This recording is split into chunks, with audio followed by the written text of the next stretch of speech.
Hi.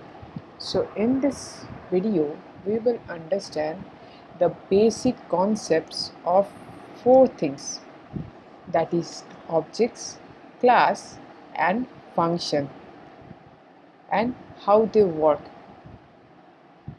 and their data properties. So let us get started. So there is a class. If you can see, a student or a concept of student is something we call as class. Class is nothing but the blueprint. Okay, so if you see this image, you will be able to understand. This is the class student. If we call about class, it doesn't uh, physically is not present. It's just the concept, and the what is physically present is the students of that class. That is the object. See, if you see, there are four objects of a class called student. And if we come here, let us see what we can do with this. So if you see, class student will have, here also we have three objects. So now what are the objects can have? It can have two kind of things. One is states, that's basically called as data properties in Java or data members, and another one is the behavior or something it does, like eating, drinking, running is can be a real time example. And whereas in the coding, let us see what can we do with this. So we are now currently, let me just remove the things. Let me start with a new one. So this is the basic structure of a class. Now what is main? If you don't have main function, we cannot run our code. So we will have the main here. Now how a class is, okay, let me remove this also. So a class, how we start an exit program? We start basically with building the blueprint or a structure of a class, and the class structure is the word class. It's a keyword. If you see, it's in blue. Then we have the student, that is the class name, and then we give its body. The starting and closing brackets of anything denotes the body. Now in a class, what are the uh, data properties? Now here we have two things. One is data members, another one is something it does, right? So to do that we call functions. Now what is the way to write data members? If you see here, what are the data members we have? Data members are nothing but the variables where we can store data. So if you see, name, age, color, etc., all these are the data members, because they will definitely have some value. It is not a work to do, right? A name is not a work. So what we will do, let us define two data members here. So data members or variables are always kind of private, and let me just maybe string name. For that we need to import the java.lang.string. I'm not going much in detail as technically, but try to grab the uh, concept. Another, maybe I'm writing the each. So there are two data members I have defined. Now behaviors are functions. So running, eating, drinking are some real-time behaviors, but in Java or in programming concept, what are the things we would like to record as student classes function? Maybe most basic functions are like taking the input for these data members and showing their output. Means I have two data members, name and age. So I will be taking the, suppose there is a queue of students, and what will be the first thing they will be asking the teacher? What is your name? How much old are you? So that is the thing we can, that is basically setting out the name and age variable, right? So here also we will do the same. For that, please check out the basic uh, technical syntax of functions. So we write void, then we give the function name.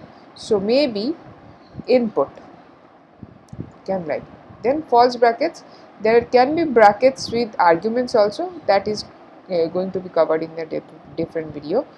Then the function will have its body, and here in this we will have to write the code to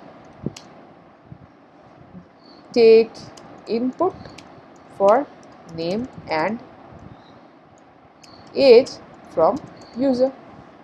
And this is something you know already, right? Like name equal to, I'm not going much into detail, blah blah blah, then next, and since it's a string, and then age equal to, you write something and dot next int. It's something that you do, and you also do the system dot out dot println, please enter name. You define, you prompt the user to help him to give the inputs, right? These are the things you generally do. These are the things you will be doing inside the input function or any function you name. But see, the difference between this and this is like storing something. When suppose you have a rack and you're storing some books, it's not action. But here, taking input is, the function is performing some action. Again, for example, if I give another function, I'm writing now, basic signature of a function is void, then we give the name, suppose I'm giving the display, and then again it will have its body.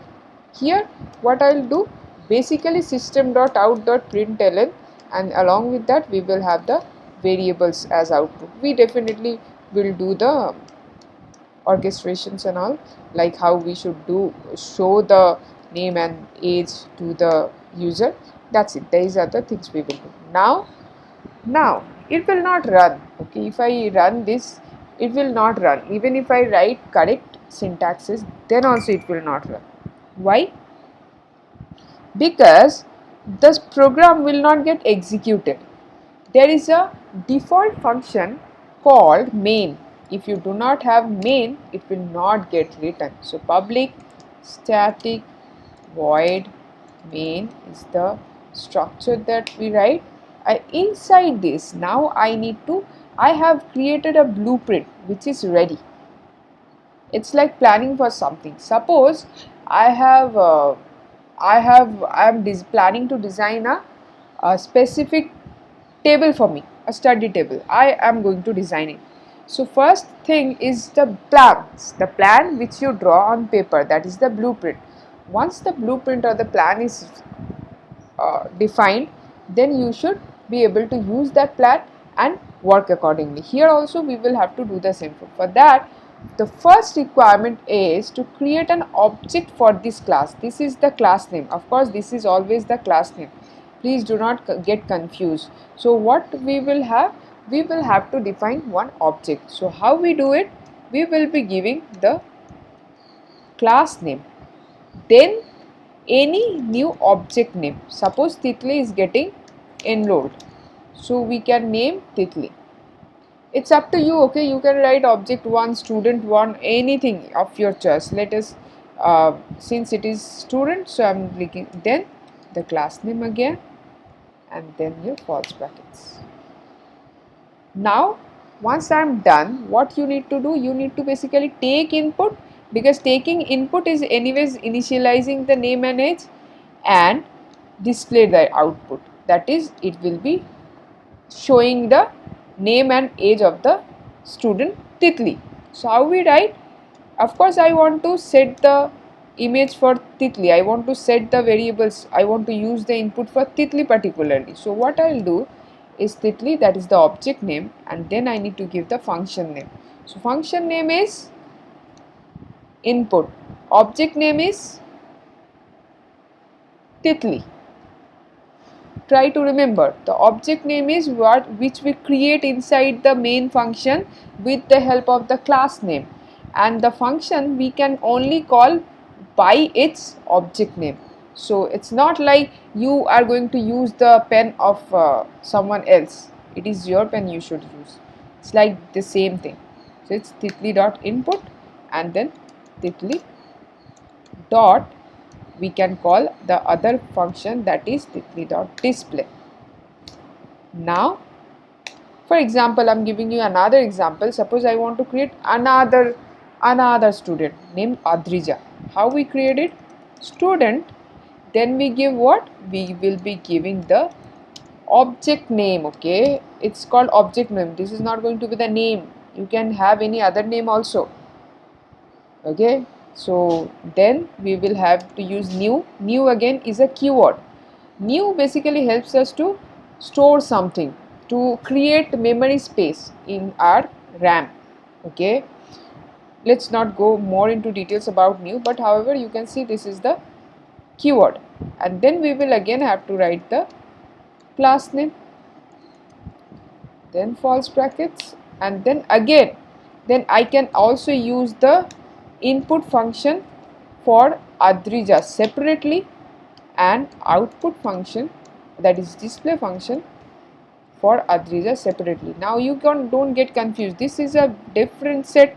This is a different set. You cannot use directly. You cannot call Adrija input directly. No one will get it.